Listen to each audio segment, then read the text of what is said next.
ScribbleTalks, episode 11. I'm here with my guest, Beau Preston. He is based in Queenstown, New Zealand. Beau, how are you? Doing great, man. Doing great. Sun's shining.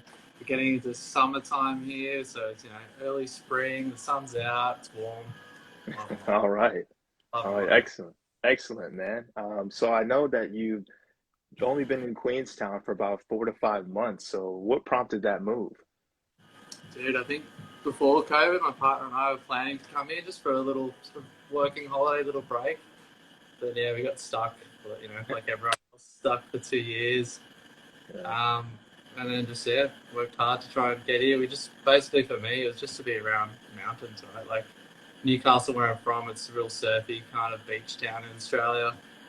New Zealand, Queenstown's like, it's similar kind of culture, like that real cruisy culture, but it's instead of beaches, it's mountains, it's snow, it's awesome, beautiful lakes. So for me, it's just a chance to sort of take a break from the career and just look at mountains and draw. Really, that's all I wanted from the move. Had that all so far, 4 months in. I love that, man. It sounds great. I mean, you're just making me want to be there. So I definitely have to plan a trip in the future. If anyone wants to come to Queenstown, do come visit. I'll take you out. All right. Love it. Awesome. Amazing. So with what your drawings now, the simple black and white, some detail, even a little bit of pointillism in there. Let's talk about that a bit. Where did your love stem from when you're doing that? For me, like that style kind of evolved because as I remember being in high school and looking at like other artists, other students who are really good at art, doing a lot of realism and that sort of thing. I was like, wow, that's real art. But I couldn't do it. Like I couldn't replicate that. Like 3D geometry, it didn't make sense to me. So I really started just like with cartoon and just simple line stuff. But the whole time I never thought that was a style. Like I just thought that was me trying to be something else. I was trying to do art, but I wasn't really doing art. And so it wasn't until like years later and kind of the last few years really that I've really been like, oh, actually no, what I do is something like it has value. It is art in a way, like it is creative. It took me a while to get to that point. But yeah, the style itself is it's all I can do. I can't do fancy art. It's just developed there. Yeah. Okay. Well, do you recall a particular time when you realized, man, I really love doing this stuff? Man, honestly, like art for me, I've just always done it. Like I've always drawn as a kid. Always, it's been, anytime we go on holidays with the family, I'd have like pens and paper and, always drawing. So for me, like as a kid, it was just what I did for fun. As I've gotten older, I've found it's a stress release, right? Like it's an escapism. I get quite anxious if I'm just sitting around watching YouTube in my spare time all the time. Like I feel like I'm being productive, and so drawing's like a way that I can relax, but also feel like I'm being productive and trying to achieve something at the same time. It's definitely, it's how I release myself. Like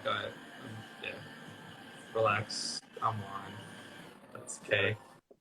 When you're doing these drawings and things that you're posting on Instagram, obviously there's a reason why you do it for yourself, stress reliever, it's interesting, entertainment to a certain degree. But what do you want people to get from the art that you do?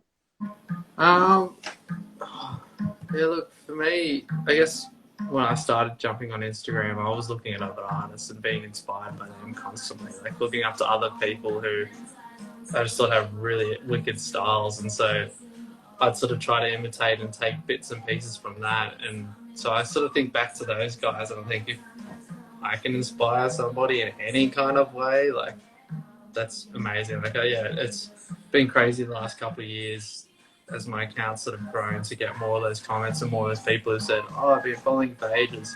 I did this drawing inspired by your work. I was like, oh shit, like that's mad. Like, it's just, I can't believe people look at my stuff and think, oh, I'm inspired by that. Like that's a strange thing to kind of get used to, but it's like super satisfying, super exciting. Like anytime I see anyone tag me in a post that they've like drawn of their own creation that's been inspired by my work, even if it's like a direct copy. Like for me, that's how I learn. Like I learn by trying to imitate other people's work. Like that's how I sort of then developed my own style. So even if people are just like, look, I really like your drawing, I tried to copy it as much as I could. I'm like, awesome, great job. Like, you know, Yeah. yeah, I really sort of appreciate that side of it. It's always great to see. Yeah, that's awesome, man. And I'm sure it's also, very humbling as well to get all types of comments and things of that nature. It's ridiculous, man. Like, it's yeah. Uh, that is kind of like one of those things. Like, I initially started posting to Instagram because I found I wasn't being creative enough. So I found like I was working and I wasn't making the time to draw and be creative. So I was like, you know what, I'm going to start posting to Instagram and then trying to hold myself accountable to say one drawing a week. And that's all I wanted to do. And then, I started doing that one drawing and I went to 2 drawings and I started to get that little following where people were commenting and saying, wow, that's a great job. I was like, oh, sweet, this is awesome. Well, I'm going to keep doing this. Like if people weren't, it's the point of social media, right? It's interactive. So if people weren't there saying, hey, this is a great job, I wouldn't be sharing it. Like, I'd still be doing it, still be up in my own little world somewhere doing it, but I wouldn't be sharing it if I didn't feel like people were getting something out of it, I guess. Got it. And so you talked a lot about how other people are influenced by you and what you've been doing, the past couple of years, but can you talk more about who you're influenced by, whether it is when you started or even now? Yeah, so I guess way back when, my biggest influence is Star Wars. It's probably pretty obvious from a lot of my feed. But like that, the concept artists behind it's like Ralph McQuarrie, who did the original designs for Star Wars, even like Doug Chang, who did a lot of work on the prequels. Like, I've been really influenced by kind of that. I've been influenced by the creative work behind the movies, so not just the final designs, like looking back through how they got there, how they came to the screen, looking at the work the concept artists did. So that's always just been a huge influence for me since I was quite young. But I guess like in the Instagram world, there's heaps of other like black work artists that I follow. I'm just looking down at my phone now because I'm going to remember their name. But there's a guy, CK Art, on Insta. Awesome dude, does really nice like refined black work kind of stuff. Really similar to my style. I've been just like super influenced by his work, and he's a guy who's been on Instagram since way before I started. And I've just sort of, since my lurking days, and I used to just look at what other people are doing, like, yeah, people like that. OS Design as well. He's another dude from the UK who does, he's just blown up the last few months, but he does like a lot of like real surfy kind of simple black and white line art as well. Like, yeah, heaps of black and white artists, like all very like similar to my style. So it's kind of like I said before, my style's evolved by looking at other people and trying to pick and choose little bits and pieces that I enjoy doing and sort of merging them together into something new. So yeah, lots of cool artists like that. Okay, I have to check them out after this call for sure. Definitely link them in the description. That I'll do. Yeah. All right. So from what I found, you didn't always, I guess, on a professional level, draw and use ink and do art like that, but you also have a marketing background. So, yeah, wild one. So like marketing. So for me, drawing's been the longest kind of, I guess, part of who I am. Like I've always done that since I was a kid. Marketing's relatively recent. I'd say like the last 6 years that sort of came about. For me, when I studied at university, I studied communication, so that was more about media production, film, that sort of thing. Marketing for me was really just a job that I kind of fell into. I saw the job listing, it looked cool, it looked fun. I was vaguely interested, but since then I guess I've been quite interested in the space, but not from a personal perspective. Like I find a lot of my marketing is, I've worked for a university, so it was marketing education. I work for a couple of bars now in Queenstown, so I'm marketing hospitality.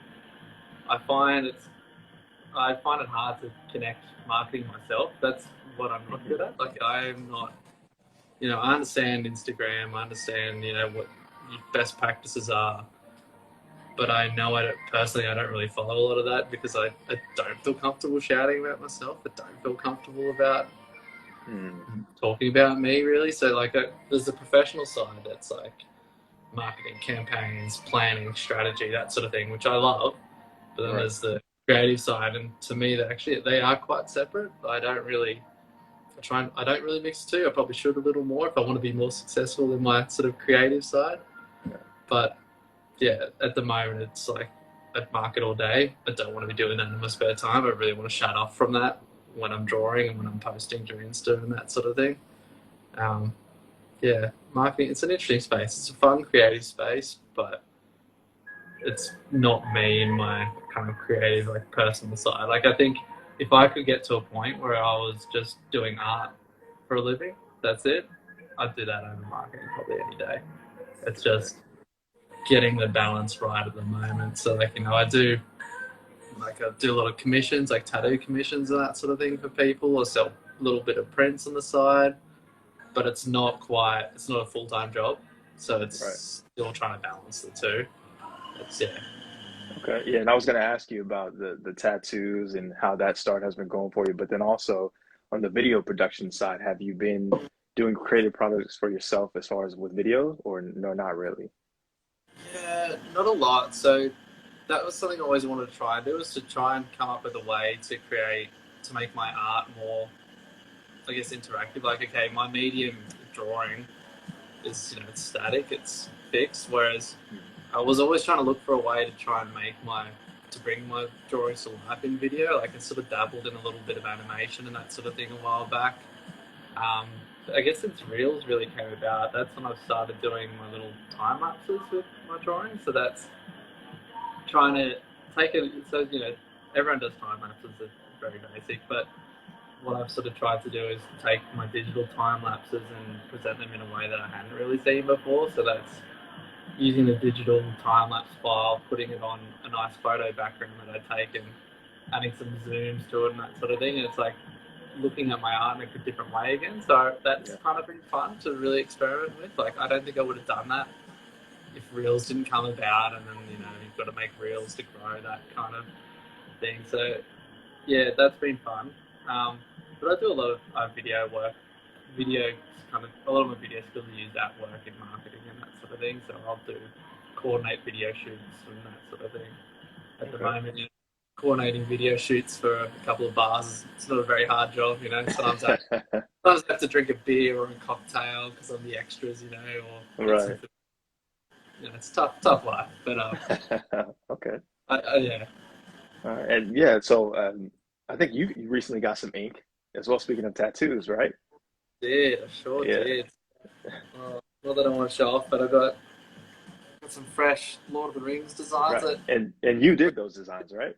Yeah, so that's been like the super exciting bit about it, is getting my own designs tattooed. But I love talking to the tattoo artists and trying to get them to actually interpret my art and convert it into a functional tattoo. Like, these drawings that I did, they weren't designed for a tattoo initially. They were just drawings I did because I love Lord of the Rings and Scribble. And so it was only when I was here in Queenstown, I was like, oh, you know what, it'd be sick to get those as start building a bit of the sleeve. And so yeah, talking to the tattoo artists and watching how they kind of have to simplify certain elements, because obviously, if I want that amount of detail in that small space, kind of got to simplify things. It just won't work for tattoos. So watching the artists, how they simplify the design and the different techniques that they use for shading, which kind of, from distance, it actually replicates the effect of my real fine line work, but it's almost more of a shaded style when you look up close to the tattoo. So it's been really fun to sort of watch that process. And also for me, I'm a bit of a geek, and I bought myself the tattoo pen with dreams of this is my creative side. I'm just hobby. I don't think I'll ever go do an apprenticeship or anything, but just slowly sort of teaching myself some of the tattoo skills and just understanding the medium better. Because if I'm designing tattoos for other people, even though I'm not a tattoo artist, I want to understand that process as much as I can. So I know that if someone asks, I want this crazy design and I want it to be on my forearm, I want to be able to help that, the client and say, hey, that's probably not going to work for you. You're going to need to go bigger. It's going to be, or it needs to be simplified and that sort of thing. So it's been a good little journey. But Yeah, man, that sounds awesome. I mean, from what I saw of what you posted, like it looked yeah, exceptional, man. So, so happy with it, man. The tattoo artist did such a good job. And again, it's like, because it's like it starts as my work, but it doesn't feel like my work. Like if it was my work, I'd probably sit there and nitpick it and go, oh, I could have done that better. But because it's someone right. else's interpretation, I'm like, wow, this is fucking awesome. Like, Yeah, man. love it. Excellent. So, yeah, with that, how did you get into it all? What made you say, "Hey, I want to like try to do something with these"? Um, like in terms of like doing tattoos for other people or for me You- personally. Uh, Yeah, let's say for other people. yeah, that just happened organically. Really, like I never thought I could design a tattoo for someone. It wasn't until other people sort of approached me and said, "I really love this design. Could I get that tattooed?" And it's like, oh yeah, of course. Like, but you know, I remember the first time I designed a tattoo for someone. It was like one of the most like trippy things to see my work tattooed on another person. Like, it's what I still vividly remember the first one, and I'm still super proud of the design. Super proud of how well the tattoo looked on the. That's actually what I made. How well it looks on his arm. It's just like, man, like this is probably one of the most satisfying feelings that I get from like more than people like commenting. It's people who get my work tattooed. It's like, damn, like Yeah. I still scroll through all my stupid story highlights, looking at the tattoos that people have got on my work, and it blows me away. Like it's insane that Right. anyone want my Did you ever in your wildest dreams? I mean, I know you said it happened organically, but did you ever work. think that your art would be received in the way that it has? No chance. No chance, right? Like Hmm. like I said, I don't think I'm an artist. Like I don't. It's an imposter syndrome thing, right? Like where you're always comparing yourself to other people. Right. It took me a long time to just accept that. Yeah, well, to be okay with being like, no, I can do a good job. Like it's a strange thing to be, especially when like personally I'm naturally, I guess, more a humble person. I don't like attention. I don't like spotlight. I'm super, I don't know, like reserved usually, like in person. Or, I don't even. It took me like years to even post a photo of myself on my Instagram. Like I Wow. was like, I'm irrelevant. Like this account is just for my art. Like I don't want to be part of it. I didn't want people to know my face. Like I was like, I'm not. It's not about me. Right. And it's only recently that I've sort of become more comfortable to be like I say, even have my face out there and own up to it and sort of be proud of it. Like usually I'd be Right. very dismissive and like, nah, no, like this, don't look at me, whatever. But I think that's something that I think people need to be okay with. Like, kind of overcome that fear of, if you've done a good job, it's okay. Like, yeah, I did a good job and be proud of that. Like, that's a thing that I've only come to realize as I've gotten older and I've sort of mentored younger people who I'm like, wow, you're so talented. You got to own that. Like, yeah. Right. But let's talk about that a little bit more. I know it wasn't immediate for you, but do you recall the time where you just said, "Man, I'm creating this. I put all this great work out. Why am I not giving myself more credit?" What was that turning point like? It's I think it's only as I talk to people more. So it's even, like, I don't even think my words necessarily relate to the actions. Like, I don't talk about myself. I never talk about myself, right? Like, I started this job. I didn't tell anyone that I that I did art at all, let alone posted it to Instagram.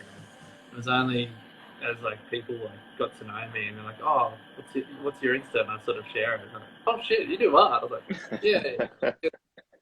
I still don't, right? Like Wow. I think it's something that, yeah, maybe I should do more. I don't know. Maybe I'd be able to make it a living one day if I did shout about it more. But it's not my personality. But I guess in these sorts of situations, when I get talking to someone, I'm far more comfortable talking about it than I would have been. Mhm. I think that's important. Like, yeah, if I want it to be a career of some sort at some stage, Right. you just do it, right? Like you've got to get used to talking about your It's work. a part of it, right? Because people are going to Yeah, ask you and want to know. And I mean, you've mentioned something along the lines of, you don't like being in the limelight, you don't like talking about yourself. And it's also odd in a way because, we're doing this interview now. So were you a little bit nervous or were you just open to just trying something new I and doing think something like that? at this point it is. It's like I just got to try things. Like I've got to. This is I guess a step in the process. Being okay with putting myself out there. Like for me, it wasn't a hesitation because he seemed like a good dude on the chat. So like it was like okay, this guy seems legit. Like part of it's also I like to help other people too, right? Like if if this is an area that you're interested in, if you're interviewing artists, I want to help you in your field. Like that's Mhm. kind of how I approach a lot of what I do. I always think about how I can help add value to somebody else. I guess through work as a getting a little older now, I've got young people that I manage underneath me, and I always like approach it from how can I mentor them, how can I help them improve, achieve their goals, whatever they are. I want to help enable them. So I guess for me, that's how I approach a lot of life. It's trying to share knowledge and trying to build confidence in other people because I felt I never had confidence. So that's kind of what motivates me, I guess, in a lot of areas. No, I love that, man. And, just don't want it to go without saying, no, I really appreciate you taking the time to do this interview. And thank you for saying what you said about me. Of Yeah, course, everyone wants to give off those vibes like, hey, I'm a good person. I'm trying to do things for the greater good of people.